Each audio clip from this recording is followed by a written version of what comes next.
Welcome back. You are tuned in to Traders Nation. My pleasure to have with us here today book author Michael Berland, co-authored What Makes You Tick, How Successful People Do It, and What You Can Learn from Them. Michael, welcome to Traders Nation. How are you today? I'm doing fine, thanks. How are you? Doing great, Michael. Thanks for being with us today. Michael, would you agree that success isn't about changing who you are, but rather it's about figuring out what makes you tick and leveraging that, Michael, that knowledge to your advantage? That's exactly right. I think so often the first question you need to ask yourself is, what am I good at? What do I find fulfilling? And then put yourself in a situation where you can do exactly that. Right, right. I mean, some people, they don't... How do I say this without really offending a couple million people out there in their audience? How do you find what you're good at? I mean, some people are like, what am I going to do? What do I do? What am I good at? How do they actually find that in themselves, Michael? You know, the funny part is, first of all, think about it. Yeah. You know, we're conditioned from such a young age to just do, achieve this and achieve that. Right. And people never take the 5 minutes to say, hey, what are situations that I find fulfilling? When does it not feel like work? When am I happy? And it's not, happy, like some sort of religious state, sure, but happy like I'm really feeling that I'm making a difference. I'm doing what I want to do, and then put themselves in that situation. You know, this whole idea of one career or just about just materialistic success, that's not enough. You have to sort of broaden it out and get really juiced about what you're doing and what motivates you. Sure, Michael. It's like one of those things, for instance, if you love what you do, everything else will follow. Is that what it is? Exactly that, and really get and have a passion for what you do, and it will consume you in the most pleasant way, rather than being something that you dread. Often our producer says, every day working around here is like a holiday. I don't even know why I get paid for this, Michael. That's what he says. I don't know. Look, you and I both know those guys. I'm sure you're one who jumps out of bed, doesn't need an alarm clock, and is ready to take on the day. That springs right out of the bed and gets going. That's what I always say. Another beautiful day. All right, so what are all the common traits that you found in highly successful people? Here's the thing. It's exactly what you were just talking about. It's that they took that first second to figure out what are they good at, and then what do they find fulfilling. But then they group into different areas, and this is what the most fascinating part of our analysis was. Is you know people always say, well, what's the most common trait of people who are successful? Do they work hard? And I said, some of them. Some of them probably don't work that hard. But what they do is they group into these four categories. So one, we found a group of successful people who are visionaries, and they see what other people just don't. They're the people who change our world, who see beyond the accepted model. Yeah. Now, there's another group of people who are natural-born leaders, who find their fulfillment in managing complex challenges on a national and a global scale. They get their feeling of success from leading people. Yeah, Michael, real quickly, I don't hate to interrupt, but some of those people, they actually look for those challenges, don't they? They're bored. They don't know what to do if they don't have those challenges, right? That's what motivates them. From a young age, they have to lead large groups of people. They're not good on their own. They have to be working in teams, and they have to be leading the teams. Look, we have a president right now who is a natural-born leader, who gets his sort of passion and feeling of excitement from leading people, whether he was an organizer back in the day in Chicago, or he's leading the United States, through one of the most challenging times in history. That's where his excitement's coming from. Right. All right. And the other traits would be there's got to be at least one more, right? Well, we've got do-gooders who get their satisfaction from from working with others and the greater good, helping other people. And then finally, me, who's an independent seeker, who I want to live life on my own terms. I want to do what I want, when I want, and I'm inspired and challenged by a specific project, but I'm not looking for 5 years of doing the same thing. Right. All right. So that really is marching to your own drumbeat, isn't it? Absolutely. And can be, and look, I'm very good on pursuing my interests, of doing projects that are important, but when the project's done, I move on. Right. All right. Do you find that most successful people, do they understand their own natural abilities, Michael, and how to best use those qualities? Do you find that?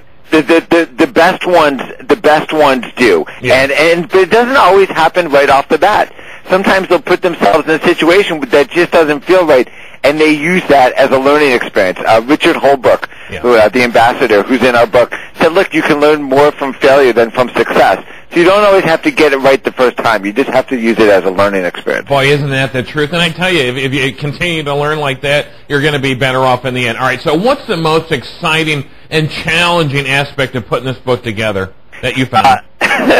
Getting the people on the phone to do it and get them to open up, getting them to go past the soundbite. I worked hard, I was focused, and I was like, BS, like that's the story you're telling after you're successful.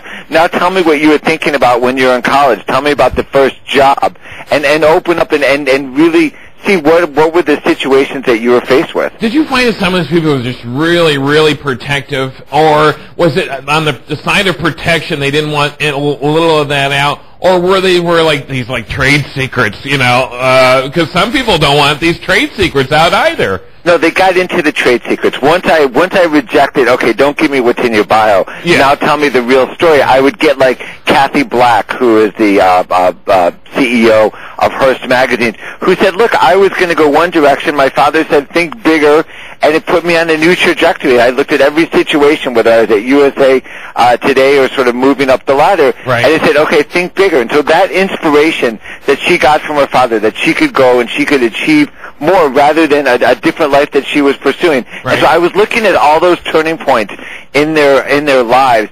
Brian Williams telling me about his days as a firefighter and how that led him to network news. I was looking for those moments that we could all relate to as people. Would some of those people, would they consider that just dumb luck? Because let's face it, we're on a certain path, and we may have the determination to stay on that path, but for some reason, a storm blows through, dumb luck, and it blows you into another direction. Would some of these people consider that?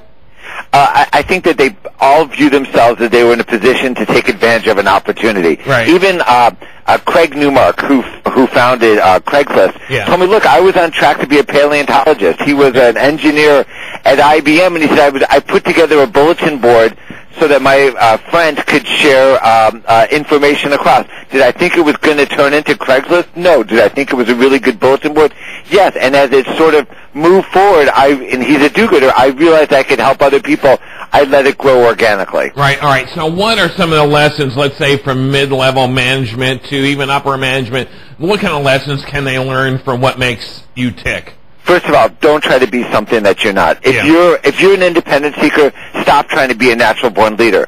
Be comfortable with being the star. You don't have to be the CEO. Right. That is the single biggest lesson. If you're a do-gooder, get yourself in a position where you can do good and help other people. Try, and I think third, there's just a whole new wave of entrepreneurs out there, and be comfortable pursuing that. I mean, entrepreneurs are going to be the ones who really get us through the economic crisis, and be very confident that you can do that going forward, and that it's a good environment for that. All right. So if there's one thing that in What Makes You Tick that you really, really want everybody to know about, what would it be?